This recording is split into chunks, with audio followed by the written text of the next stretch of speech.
Dave Ramsey does not know what he's talking about. In a recent video, Kevin, the podcaster Dave Ramsey said that 8%, is the sustainable withdrawal rate. No, we've got to believe that this is definitely not a reality. No. It's not true. We can't do it. And there's got to be a variety of reasons. Now, where does he get the 8% from? Yeah, I'll give him some credit to kind of quote what he had said. I wrote it down here. It's on my pad. So We're safe. He started with this, saying that good mutual funds, in quotations, will average 12% returns over the last 80 years. Inflation has been an average of 4%. Just looking at U.S. data here. Okay. 12% returns from your good mutual funds.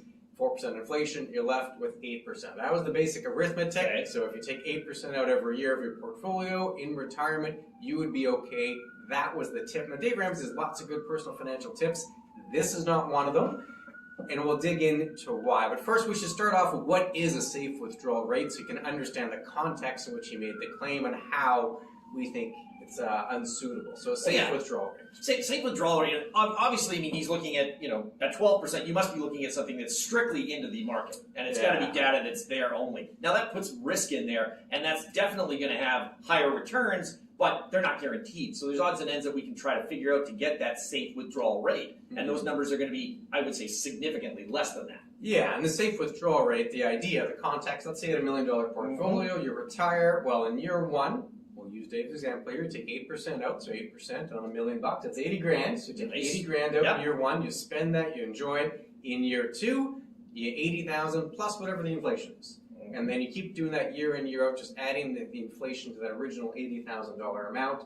And the idea is that'll last you 30 years, and you won't deplete the full capital, you won't run out of money. That's the safe withdrawal rate. He's claiming that's 8%. Like you said, there's some risk factors in there where it's probably not going to be 8. And we'll talk about the reasons we disagree with Dave Ramsey on this point. The first one, you already hit it.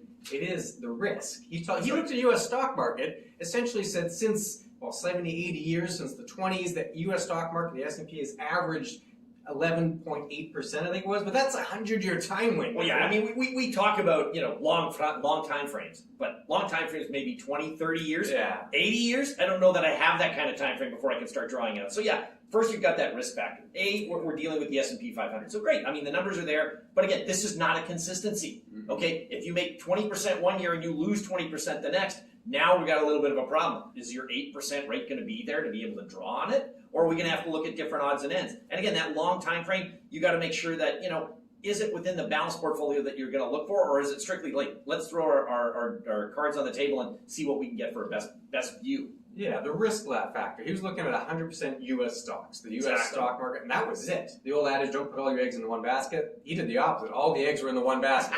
They were in the U.S. stock market. And the data was there over time, but it's a heavy level of risk. Not everyone's comfortable with that. As Canadians, you got to factor in currency. That's a big one. Because if we invest all in the Canadian market, the returns are not there. It's not the same kind of comparison. If we invest all in the U.S. market, well, now we've got a second level of risks. We've got to convert that back to Canadian dollars. So number one is a highly concentrated portfolio of just U.S. stocks. Probably more risk than the average person would want in retirement. Number two, Kevin, you hit on this. It's not 12% every year. It's an average. I mean, the problem that you have is that's the average over that time frame. Yeah. And of course, we know that the 30s had the Great Depression. In 2008, we had the great, almost the Great Recession that was going on. You've had 2000 with the tech wreck. You've had a variety of different odds and ends. You've had the pandemic that came up. If you start withdrawing at year one when it's low, you are going to deplete a whole bunch more a lot quicker. And if you have 2 or 3 bad years in a row, now you're in real trouble. That 8% that you've taken out, well, now all of a sudden the numbers that you were going to base that on over a historic time frame, they're not there anymore. So we really got to know that, it's not a straight line. It doesn't move that way. It's not consistent. So getting that 8%, hey, that's great if you do it in year 1 and 2. But if you have bad years, this is not going to work out at all. He's not right. It's the volatility. That's the key, right? You get 15% one year, then -2 the next year, and then 20, and then -20. Well, you need money every year. You can't just spend money only in the good years. And if you're withdrawing during the bad years, there's now less in the portfolio to benefit from that recovery, so you don't get the full impact of that average return.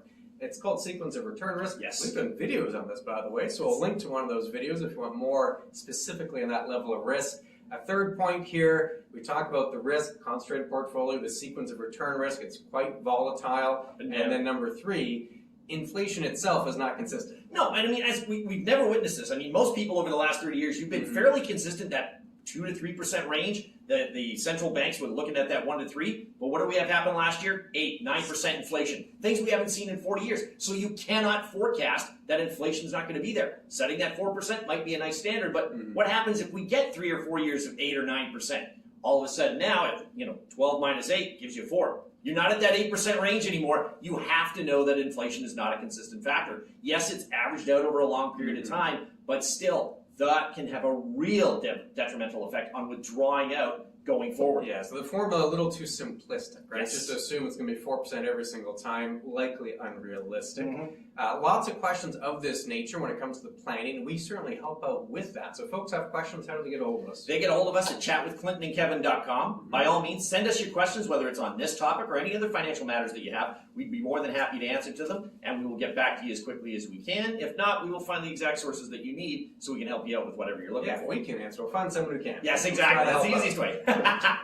So we've talked about why we don't think 8% is a sustainable withdrawal rate. That's Dave right. Ramsey off base on this particular topic, but we should tell the folks what would be a sustainable withdrawal rate. And I have a little data here. Good. And the data usually starts in the 90s. People will talk William Banging. I think I misenunciated his last name there. But the idea was you looked at a 30-year window and said, well, if you take money out every year, adjust for inflation, historically, what would be the worst time to take it out? And it was right before the big 70s monsoon of inflation and then the drop. So I think it was 1968, 1969, and he came up with 4%. That was the takeaway, 4%. And then you had Ben Felix from PWL Capital looked at this a couple of times. 2 to 3% is the range he's come up with. Morningstar in 2022, they crunched the numbers and they said 3.8 for the current asset allocation would probably be applicable in that range. So you can see it's not 8. No. You're getting in that 3 to 4 zone as a more realistic, sustainable number in terms of sustainable withdrawal rate. So 8 is probably too much risk for most people and probably put the retirement plan in jeopardy. So lowering that number would make more sense to ensure you don't run out of money. Yeah, and I think you hit that right on the head. Too much risk. I mean, you're dealing with a pool that's all equity. The majority of people out there are going to have more of a balanced portfolio, especially when you get to the retirement age where you're going to start drawing these things out. So yeah, dealing with something that, we're not 12%, maybe we're 6 to 8% minus that 2 to 3% inflation. That 3 to 4% range is probably much more accurate. Not only that, but you can handle the swings, the up and down that may go into the market. You're not depleting everything really quickly, and it just seems to be much more sustainable to deal with that. So, Dave, we do like what you have to say, but we do believe you're wrong on this point. And again, you may be in a strict little box, but let's look at this as an overall picture. Exactly. And a final point here is we talk about what was more realistic for sustainable withdrawal rates. More importantly, is your plan.